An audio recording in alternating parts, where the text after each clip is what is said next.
Bonjour. Je sais pas si vous vous rappelez, moi je suis le gars de l'année dernière du coup. Avant de commencer, je voulais juste dire que je suis très content d'être là. Tu m'as dit de le répéter parce que l'année dernière, vous m'avez invité pour ma pire anecdote de date. Là, c'est ma pire anecdote de honte. Donc je suis vraiment très content d'être là pour raconter que des trucs dans lesquels je suis clairement à mon avantage. Non, moi c'est très simple comme anecdote. J'avais 18 ans à l'époque et je vais en boîte de nuit pour fêter l'obtention de mon permis de conduire. Mais j'y vais à pied puisque j'ai mon permis mais j'ai pas de voiture à l'époque. Et c'est la première fois aussi que je vais en boîte de nuit pour une raison très simple qui est qu'avant on ne me laissait pas rentrer en boîte de nuit. Une fois il y a même un videur qui m'a dit « Je suis désolé monsieur, vous n'avez pas mis de talons ». Mais j'étais très timide à l'époque, donc je faisais un truc qu'il ne faut pas forcément faire. Je buvais un petit peu trop en soirée pour essayer de me désinhiber. Donc je vais au bar de cette boîte de nuit ce soir-là et je demande à la serveuse une vodka pomme. Là, elle me donne la vodka et elle me dit « Ça fait 23 €. Je lui dis « Excusez-moi madame, je crois que vous n'avez pas très bien compris. Je ne veux pas racheter l'établissement. Je veux juste boire un coup comme ça. » Finalement, je paye parce que je suis obligé. À l'époque, je paye avec une carte de crédit qui a des plafonds de retrait tellement bas que dès que tu veux payer, tu te cognes contre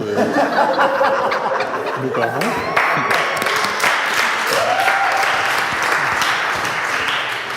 Donc écoute, la soirée commence bien, parce que moi, au bout de 7 minutes, j'ai déjà dépensé le PIB du Yémen dans une boisson. Je suis comme ça à attendre. Je tiens à préciser aussi, à l'époque, j'ai un style vestimentaire un peu saugrenu, c'est-à-dire que j'ai des lunettes de vue, et j'ai fait ce que tu fais quand tu essayes de montrer aux autres que tu as confiance en toi, alors que pas du tout.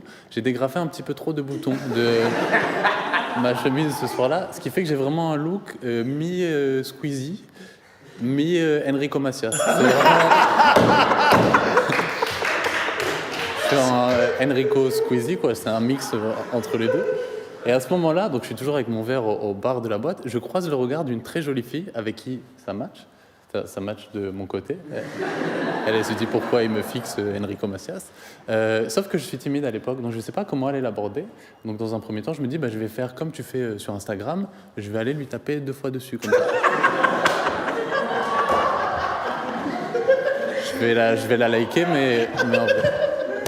Puis après, je me dédouane, je me dis, bon, tu likes pas des gens si tu les connais pas.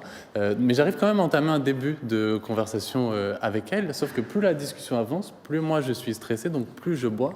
Ce qui fait qu'arrive à un moment dans la discussion où je suis, comme on dit dans le métier, totalement rabat. C'est-à-dire qu'il y a de la musique dans la boîte de nuit, moi je suis comme ça, je suis en train de festoyer, quoi. J'ai des jambes qui prennent des initiatives sans que j'ai demandé. Il y en a une qui va là-bas, l'autre qui va là-bas, avec mon verre à 23 €, tous en train de boire des petits coups de PIB du Yémen, comme ça. Et on entame la discussion avec cette fille. Moi, je suis totalement perdu. Tu sais, dans ma tête, je suis là, elle est où la moulaga? Ça n'a plus aucun sens. Et à ce moment-là, j'ai un des amis avec qui je suis rentré dans la boîte de nuit, qui, quelques mètres plus loin, à peu près par là, commence à s'échauffourrer avec une équipe de rugbyman.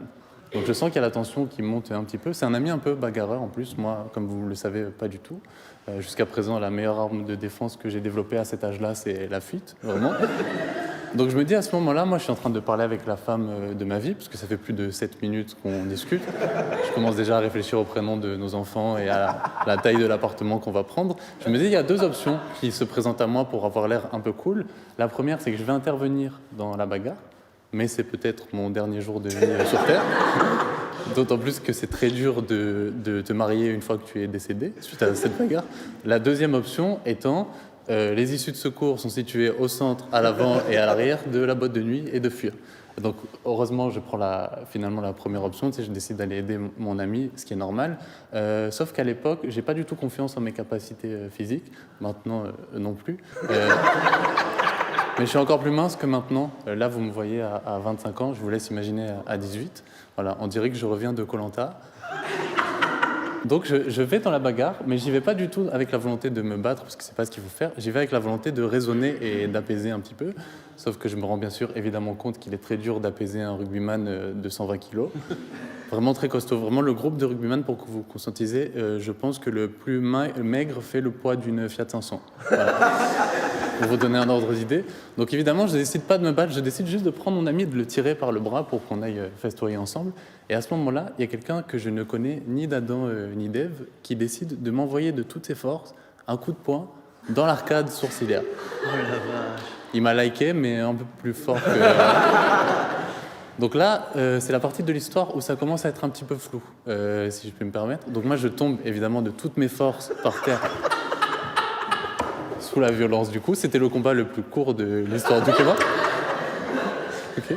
J'essaie de me relever, mais j'y arrive pas, parce que j'ai mes jambes qui sont parties discuter au fumoir ensemble.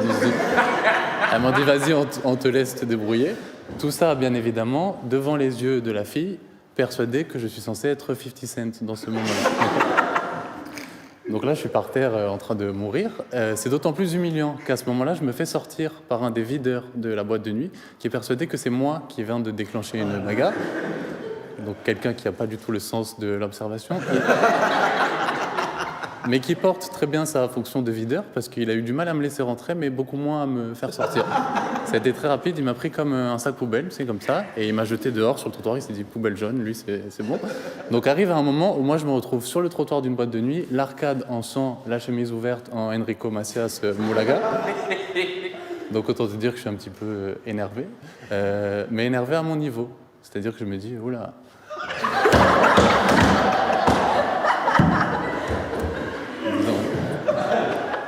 Qu'est-ce que je suis énervé. Mais j'ai quand même, tu sais, mon instinct de mâle alpha qui se réveille. Il y en a un petit qui est là, à peu près comme ça. Et je me dis, bah, je vais y retourner et il va voir de quel bois je me chauffe. Sauf qu'évidemment, je me chauffe de aucun bois à ce moment-là. Et à ce moment-là, il y a une des personnes qui était dans la bagarre qui sort de la boîte de nuit pour me rejoindre sur le trottoir. Moi, j'y vois flou. Au début, je ne sais pas si c'est quelqu'un ou si c'est un poids lourd, tellement il est imposant. Je me dis, c'est le tram qui arrive, tellement... Sauf qu'il s'approche de moi, et donc je suis en sang sur le trottoir. Il me dit, excuse-moi, est-ce que c'est toi que je viens de taper en bas dans la boîte de nuit? Et il me dit, bah, je voulais juste te dire qu'en fait, je suis désolé, parce que je suis rugbyman, et quand je bois, je ne contrôle pas ma force. Je dis, bah, écoute, là j'ai l'arcade qui est parti aux Maldives, donc effectivement, je l'avais constaté. Donc déjà, le gars me tape, et après, il vient me faire le débrief de la bagarre.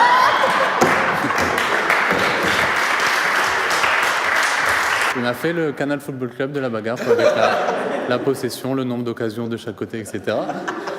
Donc moi, je suis toujours sur un trottoir en mauvaise posture. Donc j'ai un ami, je sais encore de l'arcade qui ne veut manifestement pas s'arrêter. J'ai un ami qui décide de m'amener à l'hôpital américain de Neuilly, qui n'était pas très loin à ce moment-là. Pour ceux qui ne voient pas ce que c'est un hôpital dans lequel tu rentres avec de l'argent et tu ressors à découvert. Voilà. C'est-à-dire que tu rentres, t'es malade, tu sors, tu n'as plus de maladie, mais tu n'as plus de plan épargne logement à ce moment-là. Il y a un médecin qui me voit, qui constate l'état dans lequel je suis. Il me dit, bon, bah, c'est simple, je suppose que vous vous êtes battu. Je lui dis, alors, moi, personnellement, on m'a abattu. C'est ça, je dis, à la base, je voulais raisonner une Fiat 500. Et il dit, bah, écoutez, il n'y a pas beaucoup de solutions. On va vous faire des points de suture sur l'arcade. Je lui dis, bah, écoutez, ça tombe bien, je viens d'avoir mon permis. Comme ça m'en fait 6 sur l'arcade, 12 sur le permis. Je passe vraiment une très bonne soirée. Finalement, je me fais opérer un petit peu. Donc, la soirée se termine. C'est le moment de sortir de l'hôpital et de payer. Là, il y a une infirmière qui me montre la note. Je dis, excusez-moi, madame, je crois que vous n'avez pas très bien compris. Je ne veux pas non plus racheter l'hôpital. C'était un devis, quoi, je crois. Donc j'ai dit, bah, vous savez quoi, au point où on en est, rajoutez de votre pomme, comme ça on passe une bonne soirée. Elle a un peu de peine, elle voit mon état, elle voit que je galère, je suis tout seul et tout. Elle me dit, monsieur Mirabel, est-ce que vous voulez qu'on vous commande un taxi pour rentrer chez vous? Je dis, moi, vous faites erreur, moi c'est Enrico Macias. Du coup, ce soir-là, je suis rentré chez moi sans argent, sans chemise, sans arcade, sans meuf, mais ça m'a fait une petite anecdote à raconter. Voilà.